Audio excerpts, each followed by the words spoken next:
ہمارا channel like subscribe کریں اور ہماری ویڈیو سب سے پہلے پانے کے لیے بیل آئیکن ضرور دبائیں۔ ہمارے چینل کو فیس بک اور واٹس ایپ پہ بھی فالو کریں۔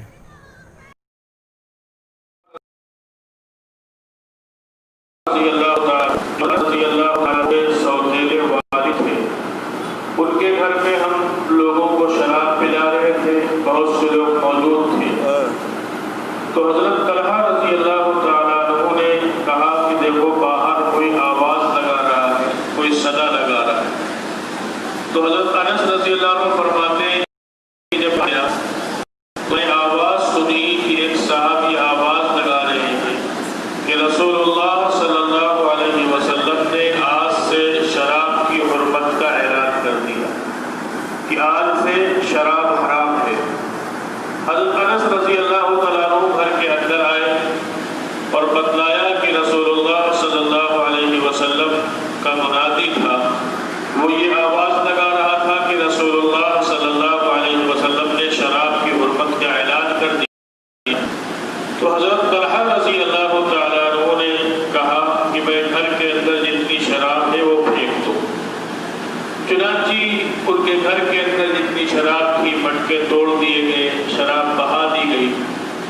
جس صحابی کے اللہ صلی اللہ علیہ وسلم کے قاصد کا یہ فرمان جن کانوں نے سنا، سب نے شراب توڑ دی، شراب پھینک دیا، مٹکے توڑ دیے۔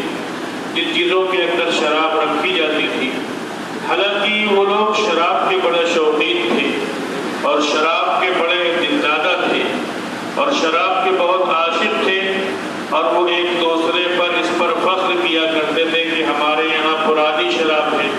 جس کے یہاں جتنی پرانی شراب ہوتی تھی وہ اپنے آپ کو بڑا عزت والا سمجھتا تھا، لیکن صحابہ کرام رضوان اللہ تعالی عنہم اجمعین کے دلوں پر رسول اللہ صلی اللہ علیہ وسلم نے محنت کی تھی، جس کا نتیجہ یہ ہوا کہ وہ چیز جو ان کو بہت محبوب تھی، لیکن جب اعلان سنا تو اس محبوب چیز کو پھر منہ میں نہیں لگایا۔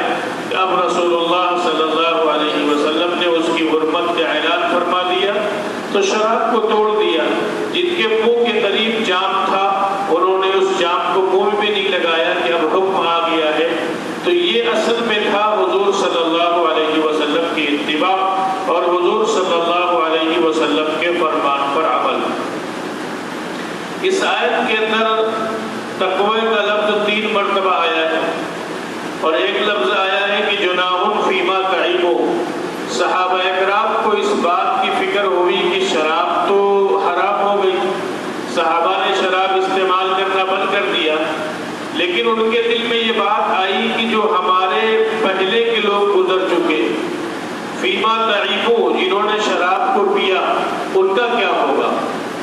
جب اس بارے میں ان کو فکر ہوئی تو اللہ تبارک و تعالیٰ نے یہ آیات نازل فرمائی، جو آیت پڑھی گئی کہ لیس علی الذین آمنوا وعملوا الصالحات، کہ جو لوگ نیک کام کیے، ایمان لائے اور نیک عمل کیے، جناح فیما تعیبوا، تو اس کے بارے میں کوئی گناہ نہیں کہ انہوں نے اس سے پہلے کیا کھایا اور پیا۔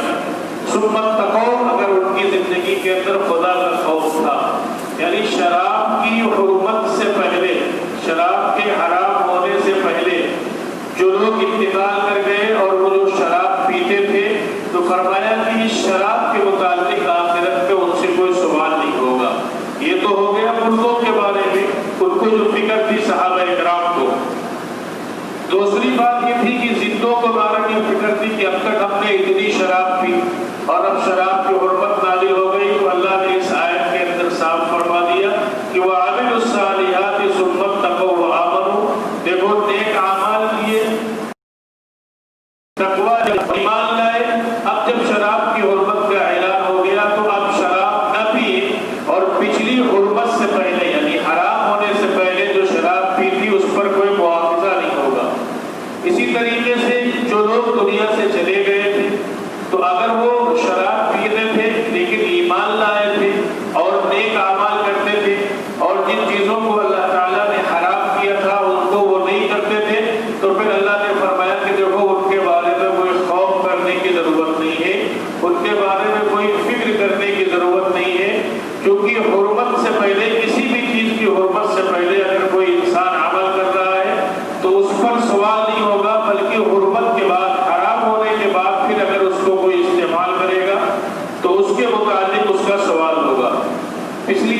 ذہن آیا تھا شراب کے متعلق اور جوئے کے متعلق کہ شراب پینے سے دشمنیاں پیدا ہوتی ہیں، بغض پیدا ہوتا ہے.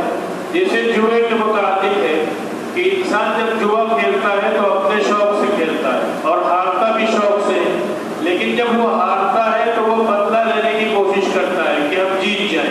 اسی طریقے سے جب انسان شراب کے نشے میں ہوتا ہے تو کسی کو گالی بک دیتا ہے، کسی کو برا بھلا کہہ دیتا ہے، کسی کے بارے میں کچھ اور کہہ دیتا ہے، جس کی وجہ سے دشمنیاں پیدا ہو جاتی ہیں. تو جیسے شراب حرام ہے اسی طریقے سے جوا بھی حرام ہے. جوئے کے متعلق یہ ہے کہ وہ کاروبار جو مباح ہو، جس کی آمدنی مباح ہو، اس کو جوئے میں کہا جائے گا. مثال کے طور پر کچھ لوگ اگر 2 لوگ ہیں اور وہ یہ کہیں کہ چلو دوڑ لگاتے ہیں، اگر تم آگے نکل گئے تو 1000 روپے ہم تم کو دیں گے، اور اگر ہم آگے نکل گئے تو 1000 روپے تم ہم کو دینا. تو شریعت نے کہا کہ یہ جوا ہو جائے گا اور حرام ہو جائے گا. اسی طریقے سے کچھ لوگ کبوتر بازی کرتے ہیں اور اس میں پیسے لگاتے ہیں تو وہ بھی جوا ہوگا، وہ بھی. گھوڑ سواری کے پیسے لگاتے ہیں اور گھوڑ سواری کراتے ہیں، وہ بھی جوا ہوگا، وہ بھی حرام ہوگا. اسی طریقے سے مسئلہ ہے کہ جو انعام لاٹری وغیرہ کھلتی ہے تو معلوم یہ ہوا کہ 1000 روپے کی ایک ہم نے ٹکٹ لیا، لاٹری سے الگ ہٹ کے دی. لاٹری تو حرام نہیں ہے لیکن لاٹری سے الگ ہٹ کے مثال دی جائے کہ بہت سارے ڈبے رکھے ہوئے، اب یہ کہا جائے کہ بھائی اس کی قیمت 1000 روپے. اب اس میں ہوگا کیا کہ 1000 روپے کے ہم نے اس کو خرید لیا. اب کچھ لوگوں نے کھولا تو اس میں کچھ نہیں نکلا، اور کچھ لوگوں نے کھولا تو اس میں 2000 روپے نکل آئے، 1500 روپے نکل آئے یا 1000 روپے نکل آئے. تو منافع کلیئر نہیں ہوا، اس کاروبار میں بھی منافع کلیئر نہیں ہوا، اس لیے وہ بھی جوئے کی شکل میں آئے گا. تو اسی طریقے سے اور تمام چیزیں اس میں آتی ہیں. تو اس طریقے سے شراب حرام ہے. اسی طریقے سے جوئے کے متعلق فرمایا کہ جوا بھی حرام ہے. شراب کی سزا کیا ہے دنیا کے اندر؟ شراب کی دنیا کے اندر سزا یہ ہے کہ 80 کوڑے لگائے جائیں. یعنی حرام ہونے کے بعد اگر شراب کو کوئی پیتا ہے تو اس پر 80 کوڑے لگائے جائیں گے. اور آخرت کی سزا یہ ہے کہ اگر دنیا میں یہ اس پر حد نہیں لگائی گئی شرعی اعتبار سے تو آخرت کی سزا یہ ہے جو حدیث کے اندر آئی ہے. رسول اللہ صلی اللہ علیہ وسلم نے فرمایا ہے کہ جہنمیوں کا جو نچوڑ ہوگا یعنی پیپ وغیرہ ہوگا وہ اس کو آخرت میں پلایا جائے گا. اور شراب خود گندی چیز ہے. تو بہرحال جوا سے، شراب سے اور جوئے کی جتنی شکلیں ان شکلوں سے، جیسے آج کل وہ کیا کہتے ہیں وہ بینک میں وہ انشورنس وغیرہ یا کوئی معلوم یہ ہوا کہ گاڑی کا وہ کرا لیا بیمہ وغیرہ، یا انسان نے اپنی زندگی کا بیمہ کرا لیا. مثال کے طور پر اگر آپ حادثے میں مر گئے تو ہمارے گھر والوں کو اتنے پیسے ملیں گے. یعنی 9000 روپے سال کا طے کر لیا کہ 9000 روپے سال میں جمع کرتے رہے 10 سال، اور اس بیچ میں اگر تم مر گئے یا